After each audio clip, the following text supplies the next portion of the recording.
Gagner de l'argent avec le PEA. Les rendements moyens de la bourse peuvent avoisiner les 10% par an. La rémunération du PEA peut provenir des dividendes et des plus-values. À la maturité du plan épargne action, les gains réalisés sont exonérés d'impôts. L'argent n'est pas bloqué. Pour sélectionner un courtier, tu choisis un courtier avec 0 frais d'ouverture, 0 frais de gestion, 0 frais de versement. En France, je te recommande Fortuneo et Boursorama. Point d'attention, tu constitues d'abord une épargne de précaution avant d'investir en bourse. Investir en bourse comporte un risque de perte en capital. La vente à découvert et l'utilisation du SRD, service à règlement différé, sont exclus du PEA. Tout retrait avant 5 ans entraîne la clôture du PEA, sauf certaines conditions. Question. J'ai ouvert mon PEA depuis plus de 5 années. Est-il possible d'effectuer à nouveau des versements sur mon PEA après un retrait partiel? La réponse est oui. À la maturité de ton PEA, après un retrait partiel, il est possible de verser à nouveau sur ton PEA dans la limite du plafond du PEA.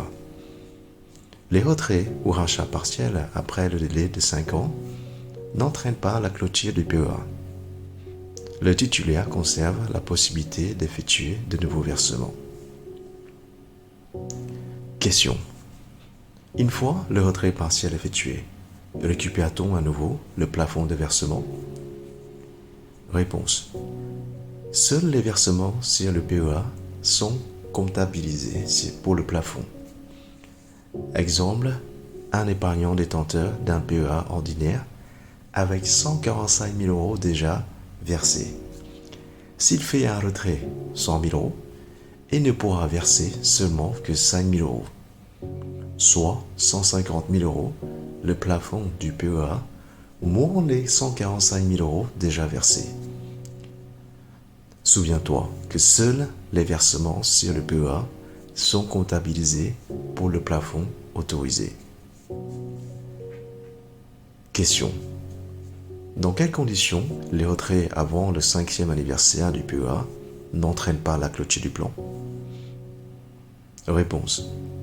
Dans les conditions définies par le Code monétaire et financier, article L221-32, dans le cas de licenciement, de liquidation, d'invalidité, mise en retraite anticipée et la création ou la reprise d'une entreprise. Dans le cas de la création ou de la reprise d'une entreprise, des gains du PEA sont exemptés d'impôts. On voit ici que le PEA représente une épargne de prévoyance et de projet de vie. Ces avantages du PEA qui sont méconnus du grand public.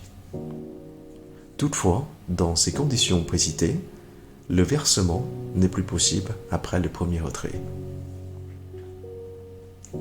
Le saviez-vous? Tu peux transformer un PEA ouvert dans une banque vers un PEA assurance. Si tu veux bénéficier de la rente viagère, fais ta demande de transfert auprès d'un assureur.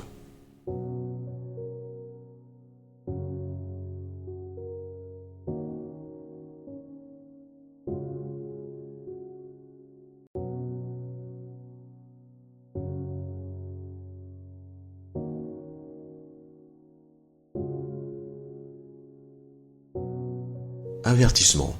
Ce contenu est à visée informative. Il ne constitue en aucune manière un conseil d'ordre financier, d'investissement, juridique, fiscal ou autre, et ne saurait engager la responsabilité du créateur pour la décision prise ou non sur cette base. L'investissement comporte des risques, fais tes propres recherches.